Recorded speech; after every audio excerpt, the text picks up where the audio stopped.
We are going where no man has gone before. It's pretty incredible. Hello, huge movie fanatic Nate coming at you to review a absolute childhood favorite film of mine that I actually am very proud to say that I saw in the theater in its initial run back in whenever, 1985, by the name of Explorers. This is one of the original VHSs from, well, it's saying Artwork and Design 1985. So this is a video, or the VHS version that you saw in the video stores, and it actually says special home video version, which I'm not exactly sure what that means. It is very possible that the deleted scenes which are featured, I'll just show you this first. The deleted scenes which are featured on the DVD, which later came out in 2004, were actually in the movie in its original theatrical run, because I think I remember the scene of them, losing the tilt-a-whirl down the hill or whatever, possibly being in the theater. So maybe special home video version means, they deleted some scenes or something like that. But anyway, I'm coming at you to review Explorers. This is the DVD that would come out. I think it's the, most recent version of the movie that's available. I don't think it's on Blu-ray. If it is, I should probably get it. But I mean, this DVD looks fantastic, upscaled on an HD TV. Explorers. Actually, the main reason, kind of every summer for the past couple summers, every now and then we've been eating at this place and that has this outdoor dining, and they actually got an old tilt-a-whirl as kind of a, with a little bit of a table in front of it, so people can actually sit in that and eat if they want to. It's kind of, we tried and it's just like too awkward or whatever, so we never, eaten in it. But every time we go there and I see the tilt-a-whirl, obviously I think of Explorers, so that's kind of the reason I revisited this movie and decided to review it and stuff.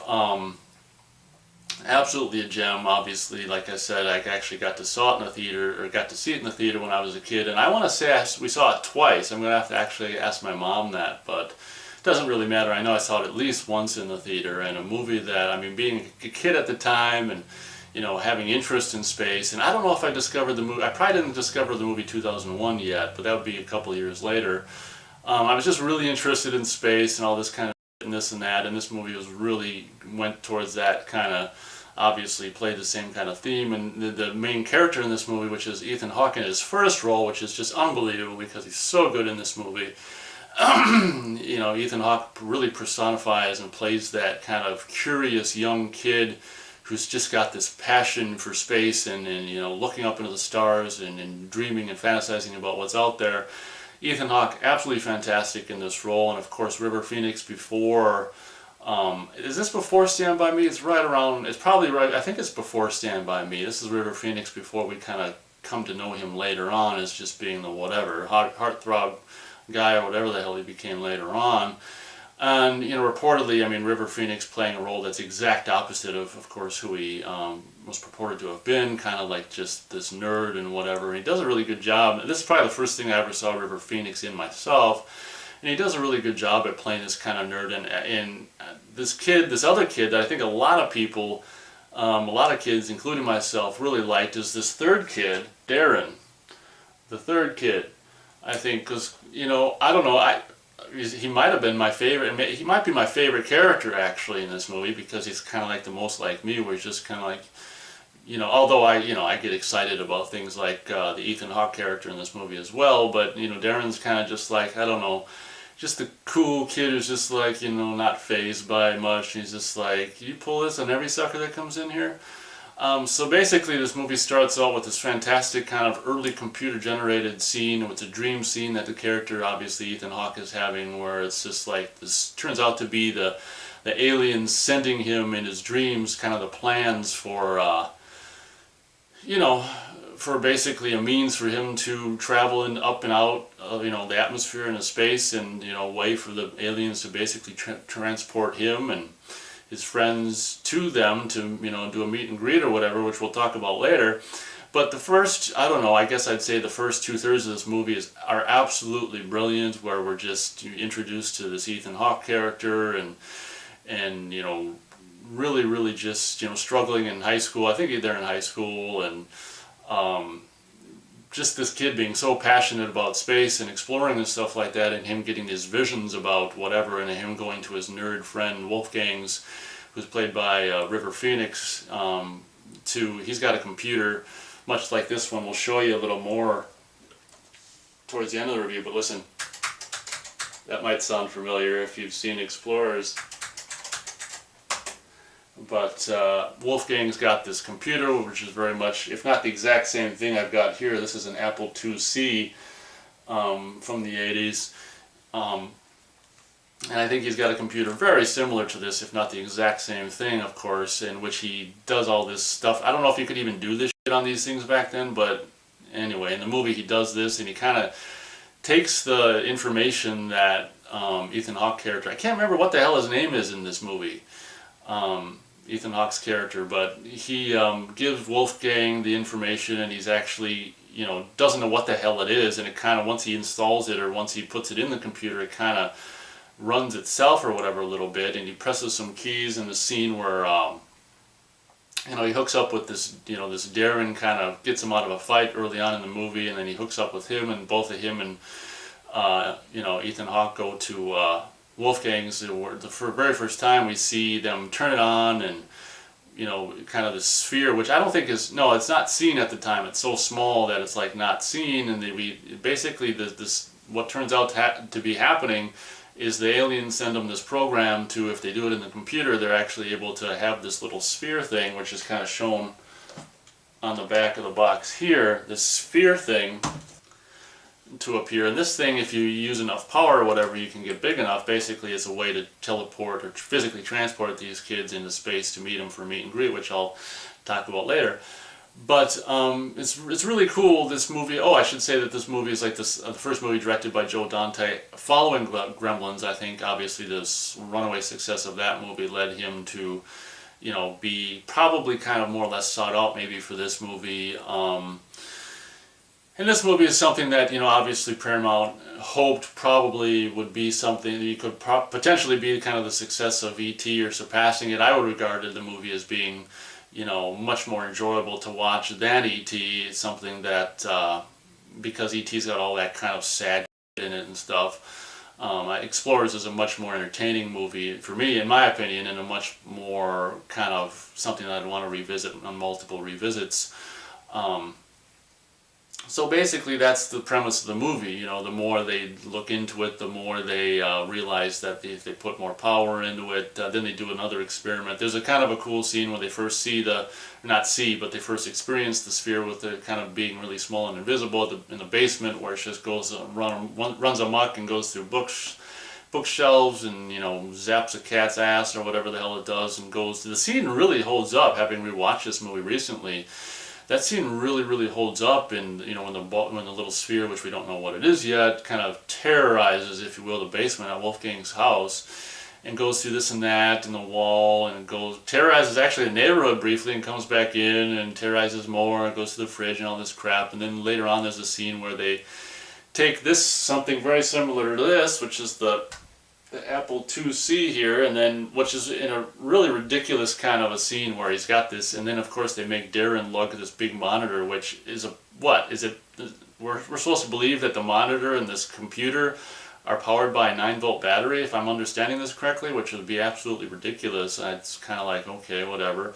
So I mean, you know, instantly when you watch this movie, particularly now, and people should have thought of it at the time too, it's like you bring this huge monitor in this thing, you know, and it's not connected to any wires. Why do, you know, I guess, I don't know, it's a kids movie, whatever, where do they get their power from? But they take it out, and for the first time in the movie, they kind of make the sphere big enough, accidentally, Ethan Hawke, in this cool scene where he's just like, he's not so cool just because he has a computer, and he starts toying around with the keys. Can you make it come on? Yeah. I'll make it come over there. There's some funny scenes as an adult. If you listen to the dialogue, there's some funny scenes that are kind of suggestive, which are probably in there on purpose, which is like, I didn't know it could get that big. I didn't, can you make it bigger? It's just like, there's another one or something like that where it's just like, oh my gosh. Anyway, so in the scene where Ethan Hawke's character is just like, I can do it too, it's my dream, I can touch it if I want. That's the line. Oh yeah, that's it too, because the first scene where they see the sphere or whatever, it's later on that night when he comes back and River Phoenix makes the sphere visible, and he's like, can I touch it? And it's just like, go ahead.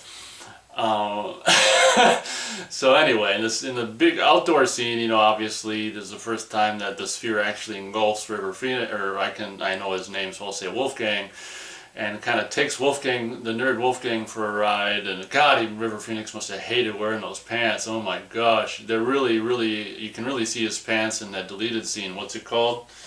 The deleted scene is Wolfgang is bullied. You really see, it's just, oh my God, those pants, those nerd pants they made him wear for this movie. But accidentally, Ethan Hawke accidentally takes him for a ride in the sphere and goes here and there and goes into the hole and comes out, and it's just like, Schwarzschild. That's German for no inertia. No what? Inertia. Anyway.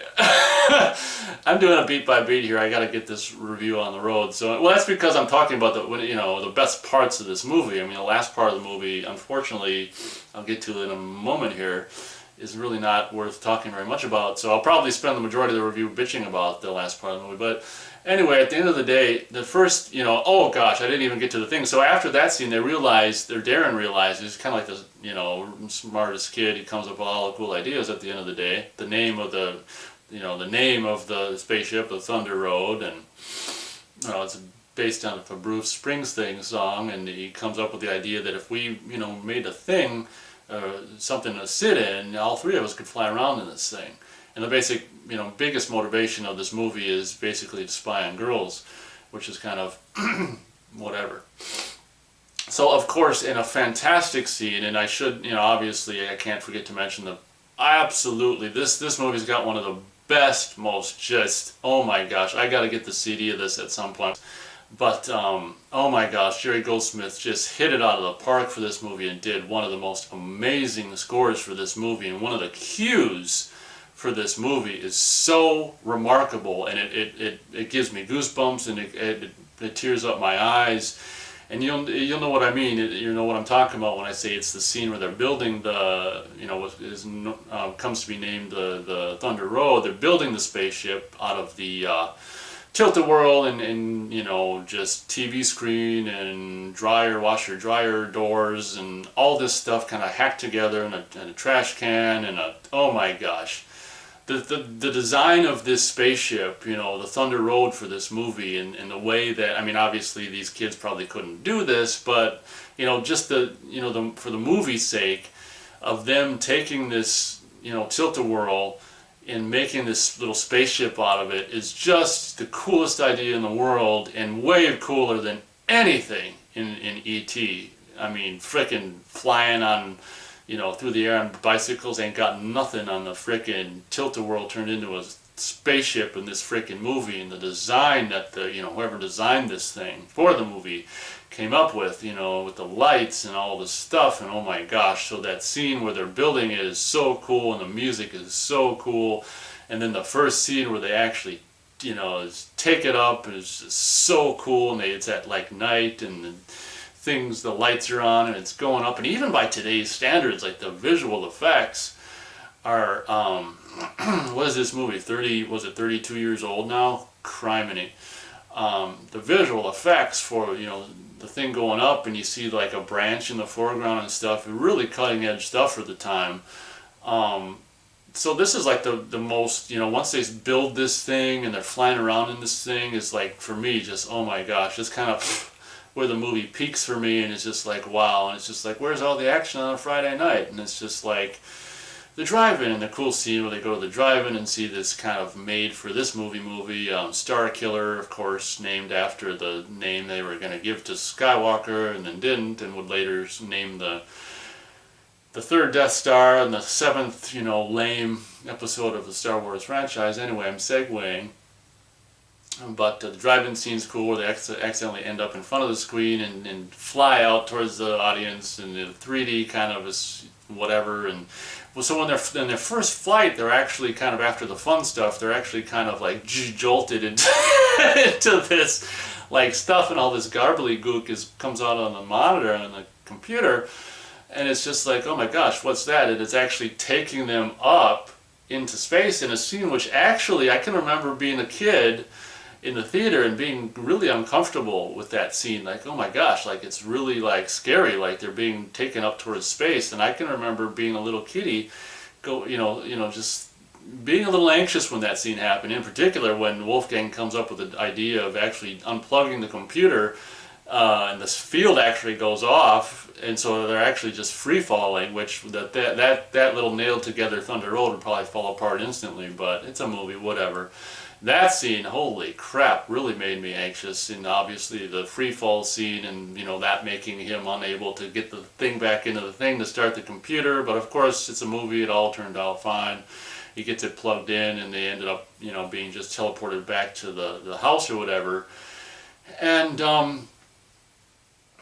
that scene, for me, kind of when that scene happens is like when the movie starts its inevitable descent into being like, oh gosh, I mean, for me, the movie, it would have been, I don't know, it would have been a fantastic movie if they hadn't have freaking gone up into space and met the aliens. And for me, once they, start getting, that kind of gobbledygook on the computer and they get sucked up towards space, it's like, oh great, here's where kind of the third, the beginning of the third act, which I regard as the most lame act in the movie, is kind of like, oh, we're being called by some aliens to come meet them or whatever, and then they give them like was it a third dream, or it's kind of, or is it second or third dream or something that gives them the ability to have kind of just like, unlimited oxygen, to be able to travel, great distances in space and stuff. So obviously at the end of the day, the premise of this movie is, which is the most disappointing part of the movie, is they end up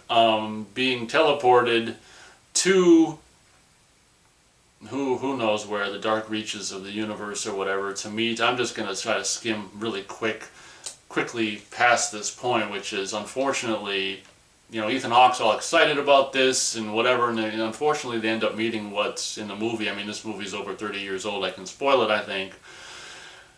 Basically ends up being, aliens that are basically just teenagers. And, Ethan Hawke, very understandably so, kind of speaks for the audience, I think, in this scene where he's very very disappointed with the aliens. They're nothing like he expected, which I guess, I give the movie a hard time for, and I still think is really kind of a disappointing third act of this movie, where basically the aliens they come across are just aliens which have been brainwashed by North American, media and television and movies and stuff, because they can, get the waves, the movie TV waves out in space. So they end up, basically traveling who knows how many billions of light years to meet these aliens, which are just as, brainwashed and stupid as just, whatever, just your average Earthling, in particular maybe North American Earthling.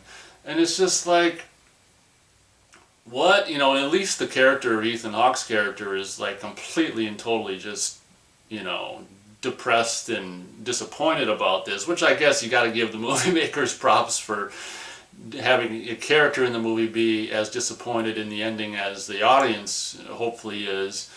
That scene is just, the last part of the movie where they meet the aliens and they're doing this, the song and all around the world, and they do this musical bit, and it's just like, what a letdown. And that's exactly what Ethan Hawke thinks as well, and it's just like, oh gosh. In a way, I guess, I think it's sloppy writing, and I think this movie was rushed at, towards the end of production or whatever, to get out in theaters, and I think Paramount put it out in the theaters at a bad time or something like that. I think it was rushed, and I think if they just spent more time on this movie, but at the end of the day, I don't think you could really live up, you could have an ending that would really be as live up to as great as the middle, the first half or the first 2/3 of this movie is. I don't think there's any ending that could live up to it. But surely there's something better than than what they came up with. But I mean, it's kind of I guess the irony of the whole thing is just like, well, what do you expect? We're not going to be these frickin' whatever perfect,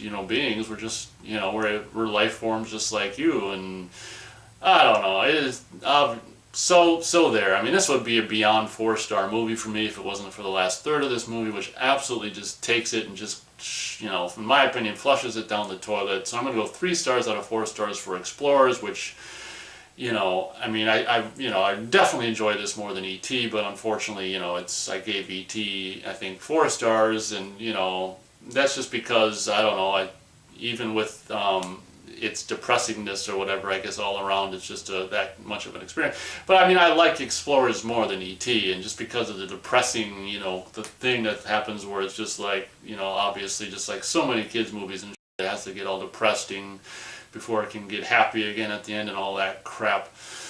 So I'd much rather watch Explorers than E.T. Another thing to note is this character, which is really, really, really trimmed down. I want to say his name is, I can't remember what his name is. What's his name?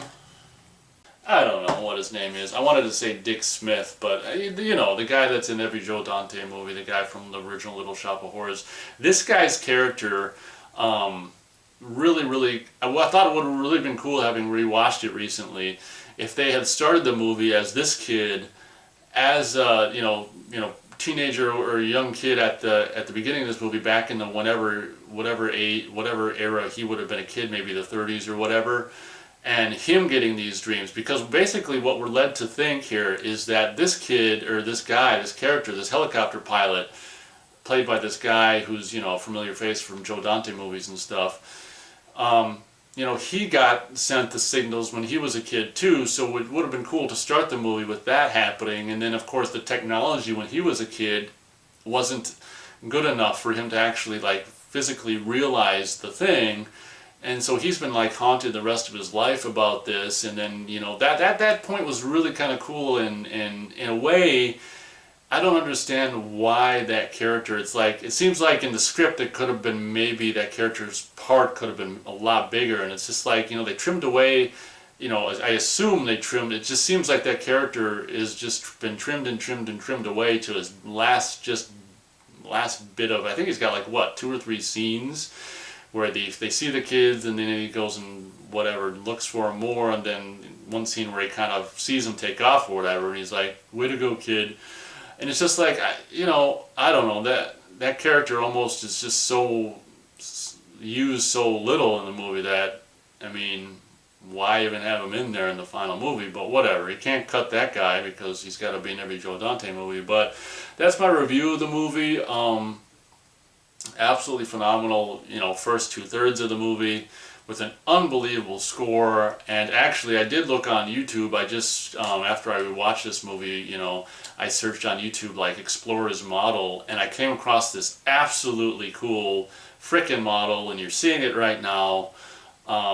Some guy, I don't know if some guy makes a kit for this or whatever, but whoever built this particular version in this frickin' video, oh my gosh, I mean, I would pay some serious money, like, I don't know, $100, which is serious to me, or maybe even $150 for this exact,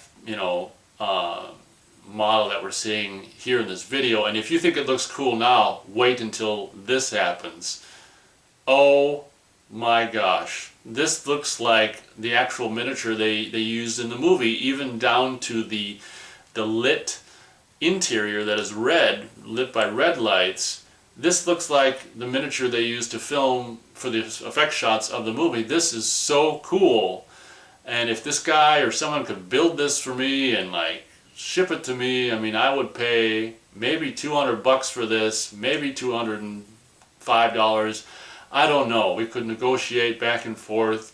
This thing is the coolest thing ever. And the guy says in the video, and I think it's the guy who put the model together, he said that he actually put graphics on the computer screen, which of course when the model's together you can't see because it's like facing, back towards the rear of the where the kids would sit in it. So it's like it goes through all this trouble to make a detail which you can't see, which is kind of, you'd think someone would have the foresight to think of that, but he didn't. But I mean, you know, I'll let that one slide for as fantastic as this freaking thing is. Oh my gosh, when I saw this thing, and then when he turned the lights on, I was like, oh my gosh.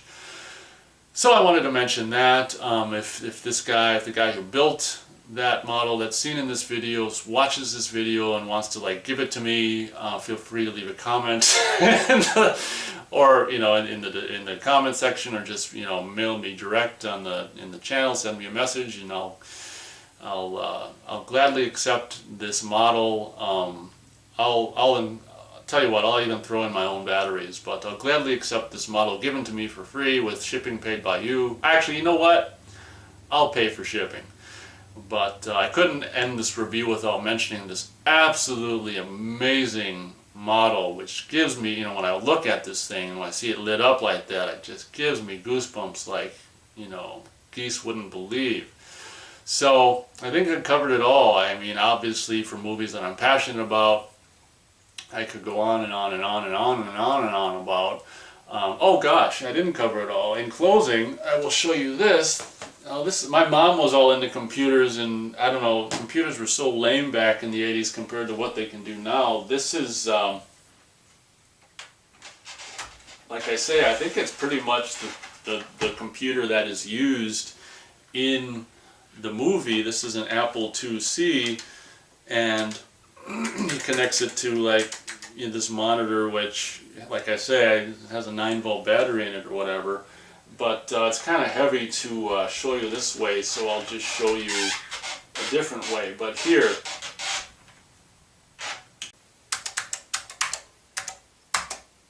can you make it go? I'll make it go from there to there. It has a very familiar sound, obviously, because it's the exact same thing. If you're not aware of what computers like, or consumer computers were like in the mid-1980s, this is what a floppy disk is. This particular game was one of the better ones on this computer that I used to play in the late 80s, called Wings of Fury. Basically just kind of World War II whatever flying game.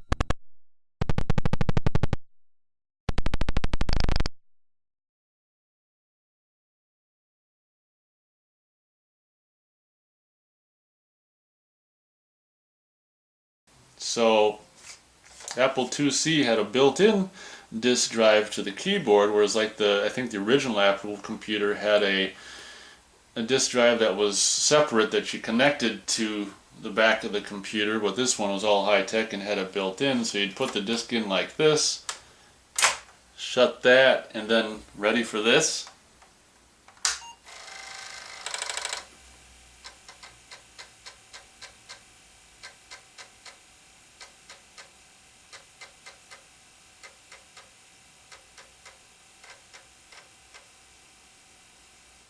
That's the sound of the disk drive working. It's loading the game Wings of Fury. Obviously it's not connected to a monitor, because the monitor that this came with isn't the monitor featured in the movie, so I didn't bother, you know, showing you that. This is the only kind of thing, part of the computer featured in the movie. But that's it. Basically, I wanted to, since we just had this and obviously still have it, I thought I'd end the review with showing you that.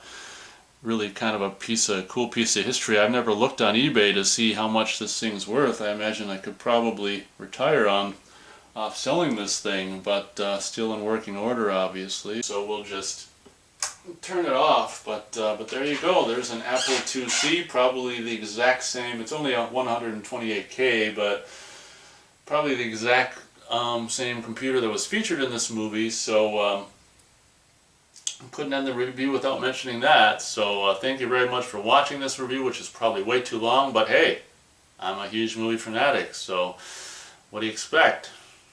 Catch you next time.